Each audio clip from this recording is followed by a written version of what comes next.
Hi అండి. నమస్తే. ఈరోజు నేను వినిపించబోయే కథ ధ్రువాంశ్ 7వ భాగము. రచన నవ్యారెడ్డి గారు. ఇక కథలోకి వెళితే, ధ్రువ్ చూస్తున్న వైపు చూసిన రుద్ర గణేష్లు షాక్ అవ్వగా గణేష్ అక్కడే కళ్ళు తిరిగి పడిపోయాడు. ధ్రువ్ అంష్ని లాగేసరికి తన మీద పడ్డాడు. అనుకోని ఈ చర్యకి అంష్ షాక్ అవ్వగా ధ్రువ్ కళ్ళల్లో కనిపిస్తున్న భావం ఏంటో అర్థం కాక అలాగే ఉండి వెనుక ధ్రువ్ చూస్తున్న వైపు చూశాడు. అంతే, కళ్ళు పెద్దవి చేసుకుని మరీ చూస్తున్నాడు. అక్కడ ఒక ఆకారం కత్తి పట్టుకుని ఉంది. కోపంగా కత్తి తీసుకుని అంష్ వైపు వస్తుంది. రుద్ర అడ్డుగా వెళ్ళాడు. ఆ ఆకారం రుద్రని కూడా పక్కకి తోసేసి అంష్ మీదకి వెళ్తుంది. ఆకారం తోయటంతో వెళ్ళి అక్కడే ఉన్న ఒక స్తంభం మీద పడ్డాడు రుద్ర. వెంటనే కోపంగా వెనక్కి తిరిగి కుడి చెయ్యి పైకి చూపిస్తూ పరమేశ్వర అని ధ్యానించగానే తన చేతిలో ఒక ఖడ్గం ప్రత్యక్షమైంది. దాన్ని అంష్ వైపు చూస్తూ విసిరాడు. అంష్ టక్కున పైకి లేచి ఆ ఖడ్గం పట్టుకుని ఆకారం మీద కత్తి దూశాడు. ఆ ఆకారం అక్కడి నుంచి మాయమయ్యింది. గణేష్కి అయితే బాహుబలి మూవీ, అరుంధతి, మగధీర మూవీస్ అన్నీ కలిపి చూస్తున్నట్టు ఉంది. తను అలా ఆలోచిస్తున్నప్పుడే అంష్ కోపంతో ఊగిపోతూ తన చేతిలో ఉన్న ఖడ్గంతో అక్కడ నేల మీద గట్టిగా వేటు వేస్తున్నాడు. వెంటనే రుద్ర గణేష్లు అంష్ని ఆపటానికి చూస్తున్నారు. కానీ అంష్ ఆగట్లేదు. ధ్రువ్ కూడా లేచి అంష్ని పట్టుకుని కంట్రోల్ చేస్తుంది. అంష్ కొంచెం కూల్ అవుతాడు. కాసేపు ఎవరు ఏమీ మాట్లాడుకోరు. ఈలోగా ధ్రువ్ మొబైల్ అదే పనిగా రింగ్ అవ్వటంతో లిఫ్ట్ చేసి అవతల వాళ్ళు చెప్పింది విని ఫోన్ అలానే వదిలేసి షాక్లో ఉండిపోయింది.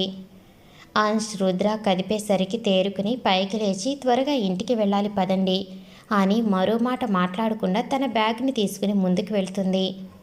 మిగిలిన ముగ్గురు షాక్లో ఉన్నారు. అంష్ తేరుకుని ధ్రువ్ వెనక్కి వెళ్ళి తన చెయ్యి పట్టుకుని ఆపి, ఏమైంది ఇంత సడన్గా ఇంటికి ఎందుకు? అందరూ బాగానే ఉన్నారా అని కంగారుగా అడుగుతాడు. ధ్రువ్ రుద్ర వైపు చూస్తూ, అక్క ఇంటికి వచ్చేసిందంట, నాన్న చెప్పారు. ధ్రువ్ చెప్పిన మాటతో అందరూ షాక్ అయ్యారు. అంష్, కానీ మీ అక్క ఈ కోటలోకి వచ్చాక కనిపించకుండా పోయింది అన్నావు. ధ్రువ్, అవును, కానీ నాన్న అయితే నాతో అబద్ధం చెప్పరు కదా. ఎక్కడో ఏదో జరిగింది, అక్క బయటపడింది ఏమో ఇక్కడి నుంచి. అందరూ అలా ఆలోచనలతోనే ముందుకు నడుస్తారు. అలానే కోట బయటికి వస్తారు. కానీ గణేష్కి ఒక డౌట్ వస్తుంది. ధ్రువ్, మనం కోటలోకి వెళ్ళేటప్పుడు చెప్పావు కదా, లోపలికి వెళ్ళిన వాళ్ళు ఎట్టి పరిస్థితుల్లో బయటకు రారు అని. మరి మనం బాగానే వచ్చాం కదా. అంష్ రుద్రలు కూడా అవును అన్నట్లు చూస్తారు. ధ్రువ్, ఏమో ఇప్పుడు అవన్నీ థింక్ చేసే మూడ్లో నేను లేను. ముందు వెళ్ళి అక్కని చూడాలి. మీరు ఇక్కడే ఉంటారా, మాతో పాటు వస్తారా అని అంష్ వాళ్ళని అడుగుతుంది. అంష్, వస్తాము, మీ అక్క ఎలా బయటపడిందో మేము తెలుసుకోవాలిగా అని ధ్రువ్తో చెప్పను అయితే చెప్పాడు. కానీ నెక్స్ట్ ఏంటో అసలు ఏం అర్థం కావట్లేదు. ధ్రువ్, హలో, ఏం ఆలోచిస్తున్నావు అని ఫేస్ మీద చిటికి వేసింది. అంష్ తేరుకుని నథింగ్ అని వాళ్ళు ఉండే పోర్షన్కి వెళ్ళారు. లగేజీ సర్దుకుని అందరూ ట్రైన్ ఎక్కారు. వాళ్ళు అలా బయటికి వెళ్ళగానే ఆ నల్లటి ఆకారం వికటట్టహాసం చేస్తూ, ఇక నాకు అడ్డు ఉండదు అని గట్టిగా నవ్వుతూ తన ఆనందం బయట పెడుతున్నాడు. లోపల తెల్లటి ఆత్మ అక్కడే ఉన్న విగ్రహం దగ్గరికి వెళ్ళి సంతోషంగా దండం పెడుతుంది. ఇటు ధ్రువ్ వాళ్ళు ట్రైన్ ఎక్కారు అనగానే ఎవరి ఆలోచనలో వాళ్ళు ఉన్నారు. అలా ఆలోచనలతోనే తిరిగి హైదరాబాద్ చేరుకున్నారు. అంష్ రుద్రలని కూడా వాళ్ళ ఇంటికి రమ్మనటంతో అందరూ కలిసి ధ్రువ్ వాళ్ళ ఇంటికే వెళ్ళారు. ఇంట్లోకి వెళ్ళగానే అక్క అనుకుంటూ ఫాస్ట్గా గేట్ తీసి లోపలికి వెళ్ళింది ధ్రువ్. వెనుకనే అంష్ వాళ్ళు కూడా వెళ్ళారు. ధ్రువ్ ఇంట్లోకి వెళ్ళటం ఆలస్యం. ఒక అమ్మాయి రూమ్ నుంచి బయటికి వచ్చింది.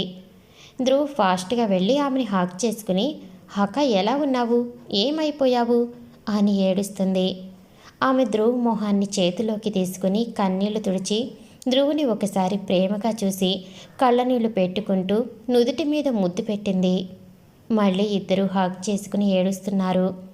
డోర్ దగ్గర నిలబడి వీళ్ళని చూస్తున్న అంష్ రుద్ర గణేష్లకి కూడా వాళ్ళని చూసి హ్యాపీ టీయర్స్ వచ్చాయి. శ్రీను సుమ ధ్రువ్ ఫాదర్ మదర్లు ఇద్దరు బిడ్డల్ని సంతోషంగా చూస్తున్నారు. కాసేపటికి ఇద్దరూ నార్మల్ అయ్యారు.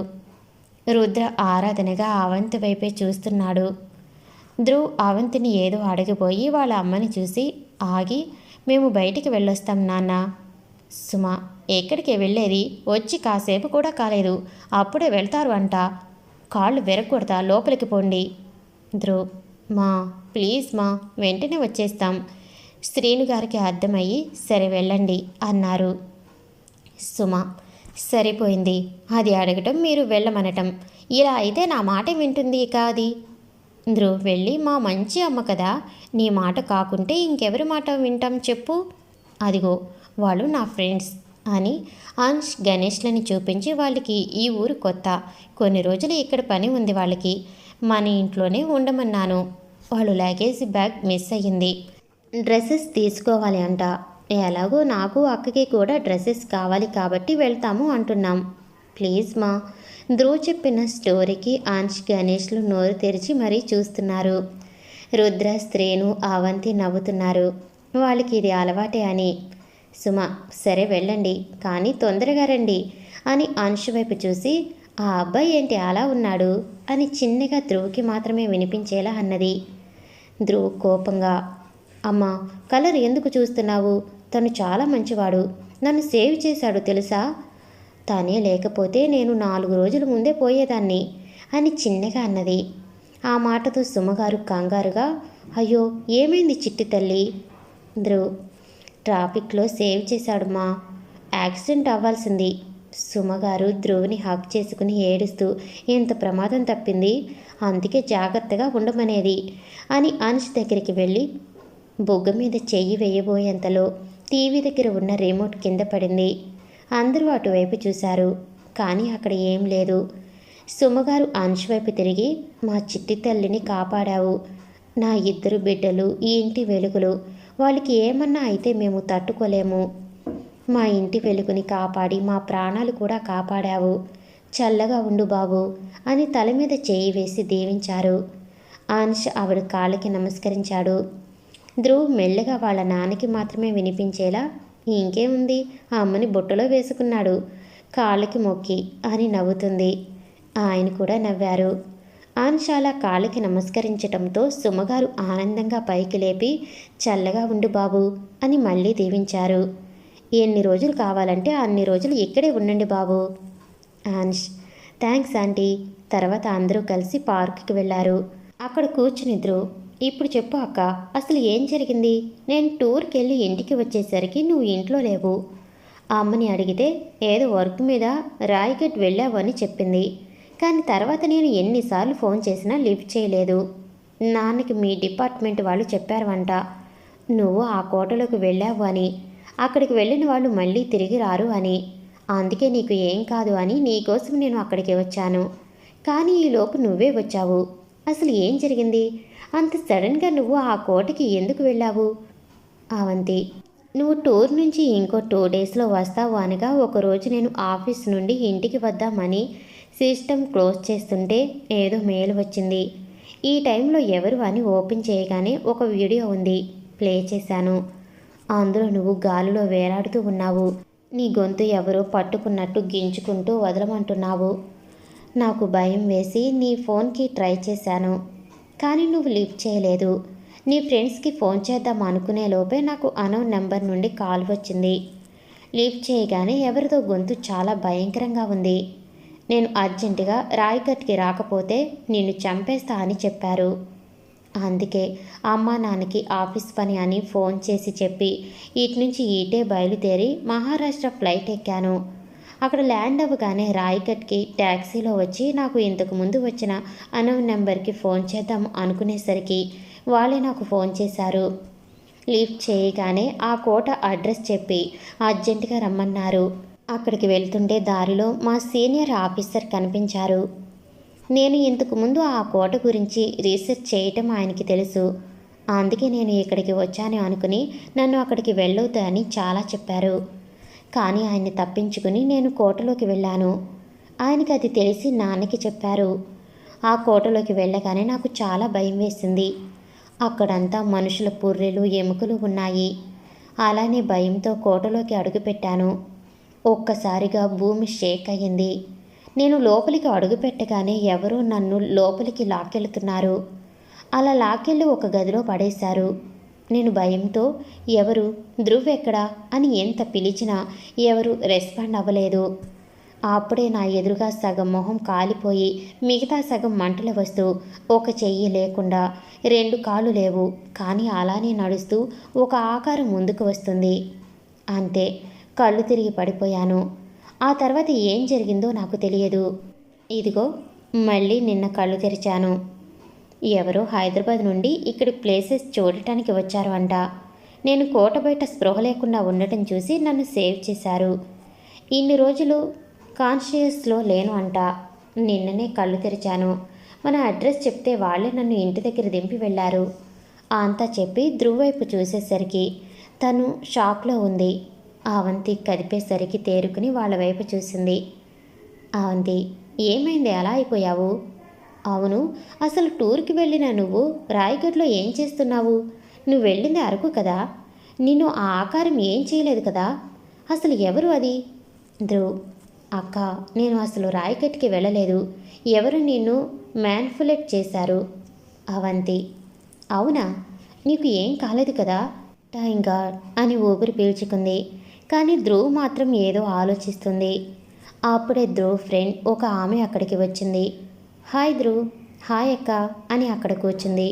అవంతి, హాయ్ రా స్నేహ. ధ్రువ్ ఏదో ఆలోచిస్తూ స్నేహ వచ్చింది చూడలేదు. స్నేహ కదిపేసరికి తేరుకుని, నువ్వెప్పుడు వచ్చావే? స్నేహ, తమరు ఊహాలోకంలో ఉన్నప్పుడు. ధ్రువ్, అదేం లేదే. స్నేహ, సరేలే, ఎలా ఉంది నీ జాబ్? ధ్రువ్, గుడ్. అలా మాట్లాడుకుంటూ ఎదురుగా ఉన్న రుద్రని చూసి, అబ్బాయే ఉన్నాడే, ఎవరు, నీ ఫ్రెండా? నాకు సెట్ చేయవే. ఆ మాటతో ధ్రువ్, ఓసే, నువ్వు ఎవరినో లవ్ చేస్తున్నా అన్నావు కదే. స్నేహ, అది క్రష్లే, నాకు తను అయినా ఓకే, ఈయన అయినా ఓకే. అబ్బా ఎంత బాగున్నాడే. ధ్రువ్, ఛీ నోర్మి.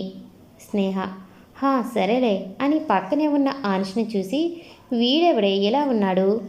బాబోయ్, చూస్తుంటేనే వాంతి వస్తుంది. ధ్రువ్, అవునా, ఎన్నో నెల? స్నేహ, ఏంటే? ధ్రువ్, అదే వాంతి వస్తుంది అన్నావు కదా. ఎన్నో నెల అంటున్నా.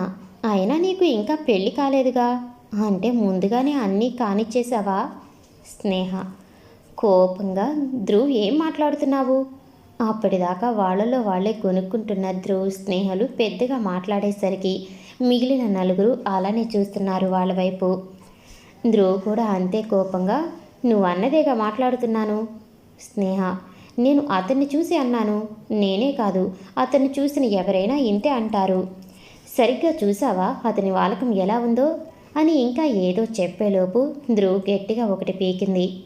ఎంతలా సౌండ్ వచ్చింది అంటే పార్కులో అందరూ వీళ్ళ వైపే చూస్తున్నారు. ధ్రువ్ పిచ్చి కోపంగా ఉంది. స్నేహ చెంప మీద చేయి పెట్టుకుని కోపంగా ధ్రువుని చూస్తూ, నేను అన్నదాంట్లో తప్పే ఉందే. అతన్ని చూసిన ఎవరైనా ఇదే మాట అంటారు. ఏ అమ్మాయి అతన్ని ఇష్టపడదు. ధ్రువ్ కోపంగా, నోర్మి, ఇంకొక మాట మాట్లాడితే ఇక్కడే నేను చంపేస్తా. నీలా రోజుకు ఆ అబ్బాయితో తిరిగే వాళ్ళకి డబ్బున్న వాళ్ళు, కలర్ ఉన్న వాళ్ళే అందగాళ్ళు. అతనిలా మంచి మనసున్న వాళ్ళు మీ కళ్ళకి ఆనరు. ఇంకా ఏమన్నావు? అతన్ని ఎవరు ఇష్టపడరా? నేను ఇష్టపడతాను. నేను అతన్ని పెళ్లి చేసుకుంటాను. I love him. స్నేహ కోపంలో మాట అనటం కాదు. ధ్రువ్ కోపంగా అంశ్ దగ్గరికి వెళ్ళి, నన్ను పెళ్లి చేసుకోవటం నీకు ఇష్టమేనా? అప్పటికే ధ్రువ్ ఐ లవ్ హిమ్ అనగానే షాక్లో ఉండిపోయిన అంశ్ ఇప్పుడు ధ్రువ్ వచ్చి పెళ్లి చేసుకుంటావా అని అడుగుతుంటే అస్సలు నమ్మలేకపోతున్నాడు. ఆ షాక్లోనే తలని అడ్డంగా నిలువుగా ఊపుతున్నాడు. ధ్రువ్ అంశ్ తలని పట్టుకుని తన కళ్ళల్లోకి చూస్తూ అంశ్ పెదాలు అందుకుంది. అంతే, అందరూ షాక్. ధ్రువ్ మాటకే షాక్లో ఉన్నవాళ్ళు ధ్రువ్ ఇప్పుడు ఇలా చేయటంతో పిచ్చి షాక్లోకి వెళ్ళిపోయారు. అంశ్ అయితే అస్సలు ఈ లోకంలో లేడు. కాసేపటికి అంశని వదిలి స్నేహ వైపు చూస్తూ, ఇప్పటికన్నా నమ్ముతావా? స్నేహ షాక్ నుంచి బయటికి వచ్చి ధ్రువ్తో ఏదో చెప్పేలోపు ధ్రువ్ వెనక్కి చూసి షాక్ అయ్యింది. ఏంటిది అలా ఉంది అని వెనక్కి తిరుగుదామని పక్కకి చూసేసరికి అవంతి స్టార్టూలా నిల్చుని చూస్తుంది. పక్కనే రుద్ర కూడా అలానే షాక్గా చూస్తున్నాడు. ఏంటి వీళ్ళంతా ఎలా అయిపోయారు? అని వెనక్కి తిరుగుదాం అనేసరికి ధ్రువ్ మీద నుంచి అంటే పైనుంచి ఒక అతను ఎగిరిపడ్డాడు. ధ్రువ్ గట్టిగా కళ్ళు మూసుకుంది. అలా పైనుండి ఎవరో వెళ్ళటంతో తన మీద ఏదో పడటంతో మెల్లగా కళ్ళు తెరిచి ముందుకు చూసి షాక్ అయింది. అలానే చూస్తుంది.